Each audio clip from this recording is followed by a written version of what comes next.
Assalamualaikum warahmatullahi wabarakatuh. Learning Journal News kembali hadir di hadapan pemirsa dengan beragam informasi menarik seputar dunia perkuliahan mata kuliah penelitian kualitatif serta sekitarnya. Bersama saya Melisa, inilah informasi hari ini. Pemirsa, tepat pada hari Selasa tanggal 25 Maret 2025 telah berlangsung kegiatan belajar mengajar mata kuliah penelitian kualitatif yang diampu langsung oleh Bapak Dr. Adi Kusuma MSI. Kegiatan ini berlangsung selama 150 menit dimulai dari pukul 10 hingga pukul 12.30. Kegiatan ini dilakukan secara online melalui Gmeet.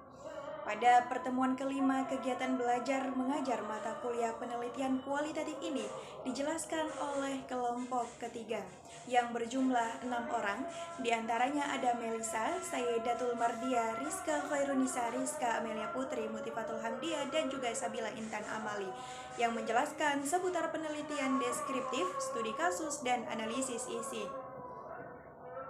Melisa sebagai presenter pertama menjelaskan terkait pengertian, ruang lingkup, dan karakteristik penelitian deskriptif.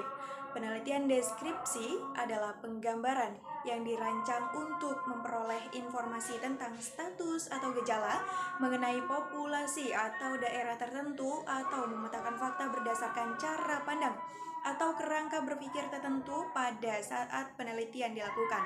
Tugas utama penelitian deskriptif adalah memaparkan apa adanya menurut Soekardi 2009 halaman 157 atau menggambarkan apa adanya yang didapat pada saat penelitian dilakukan dan tidak mesti mencari atau menerangkan bentuk saling hubungan di antara variabel ataupun menganalisisnya atau menguji hipotesisnya. Ruang lingkup atau yang tergolong dalam penelitian deskriptif adalah metode. Metodenya pertama studi kasus, survei, studi perkembangan, studi tindak lanjut, analisis dokumenter, analisis kecenderungan, studi korelasi, studi perbandingan, studi kemasyarakatan, studi waktu dan gerak, serta analisis kegiatan dan seterusnya. Karakteristik penelitian deskriptif: satu, memusatkan perhatian dan penyelidikan pada pemecahan masalah aktual atau masalah yang dihadapi pada masa sekarang. Kedua, data yang telah dikumpulkan disusun dan dijelaskan kemudian dianalisis dengan menggunakan teknik analitik. Tiga, menjelaskan setiap langkah penelitian secara rinci.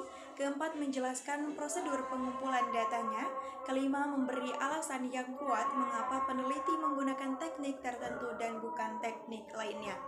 Kemudian Sabila Intan Amali sebagai presentator kedua menjelaskan terkait tujuan, langkah-langkah, kelebihan, dan kekurangan penelitian deskriptif.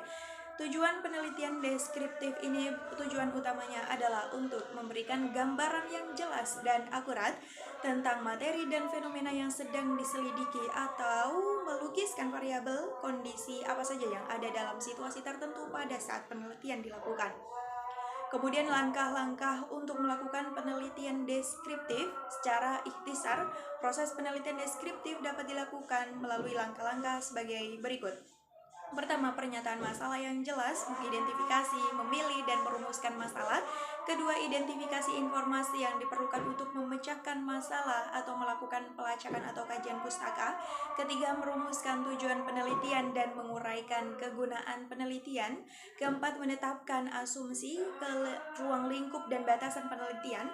Kelima, membuat definisi dan istilah operasional. Keenam, penentuan sumber data. Ketujuh, identifikasi populasi sasaran dan penentuan prosedur penarikan sampel yang diperlukan. Kedelapan, rancangan prosedur pengumpulan dan pengelolaan data atau reduksi dan display data. Kesembilan, analisis data. Dan yang terakhir, pembuatan laporan. Kemudian kelemahan metode penelitian deskriptif ini: yang pertama, pengamatan pada objek atau subjek hanya sekali. Kedua, kesalahan dapat terjadi jika salah dalam memilih dan menggunakan metode. Ketiga, penelitian ini memberikan informasi yang terbatas tentang pengaruh variabel-variabel yang diteliti. Dan keempat, terkadang motivasi subjek tidak konsisten sehingga peneliti perlu memastikan bahwa jawaban responden dapat dipercaya.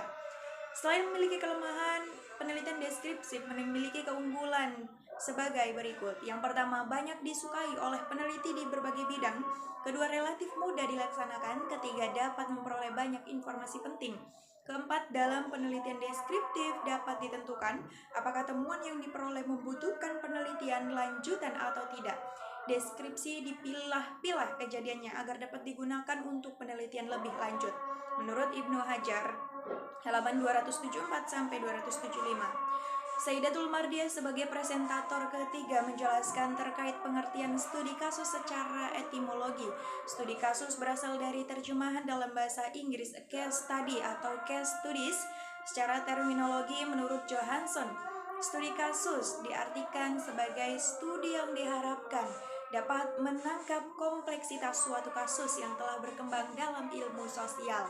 Definisi lain mengenai metode studi kasus ialah suatu serangkaian kegiatan ilmiah yang dilakukan secara intensif, terinci, dan mendalam tentang suatu program, peristiwa, dan aktivitas baik pada tingkat perorangan, sekelompok orang, lembaga, atau organisasi untuk memperoleh pengetahuan mendalam tentang peristiwa tersebut.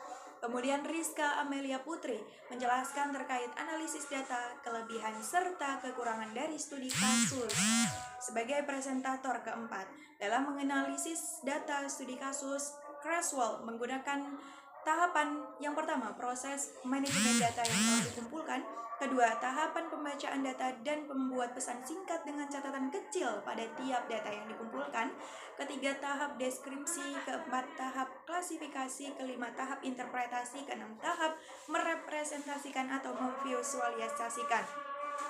Kelebihan dari studi kasus dapat memberikan informasi penting mengenai hubungan antara variabel serta proses-proses yang memerlukan penjelasan dan pemahaman yang lebih luas.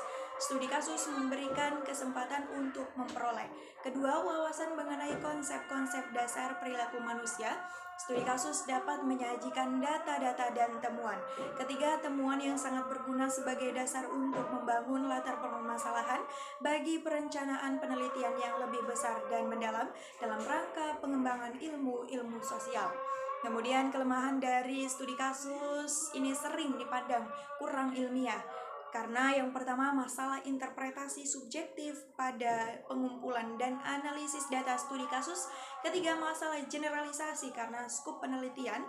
Kemudian baik isu maupun jumlah orang yang menjadi target kajian studi kasus sangat kecil. Kemampuan generalisasi pada studi kasus adalah rendah. Keempat, biaya penyelenggaraan yang relatif mahal dan waktu yang dibutuhkan relatif lama karena fleksibilitas desain studi kasus. Selanjutnya dijelaskan oleh Rizka Khairunisa dan Mutifatul Hamdiah sebagai presentator ke-6 tentang analisis isi.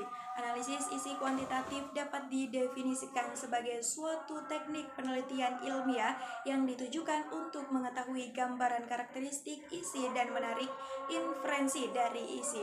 Analisis isi ditunjukkan untuk mengidentifikasi secara sistematis komunikasi yang tampak atau manifest dan dilakukan secara objektif, valid, reliable, dan dapat direplikasi.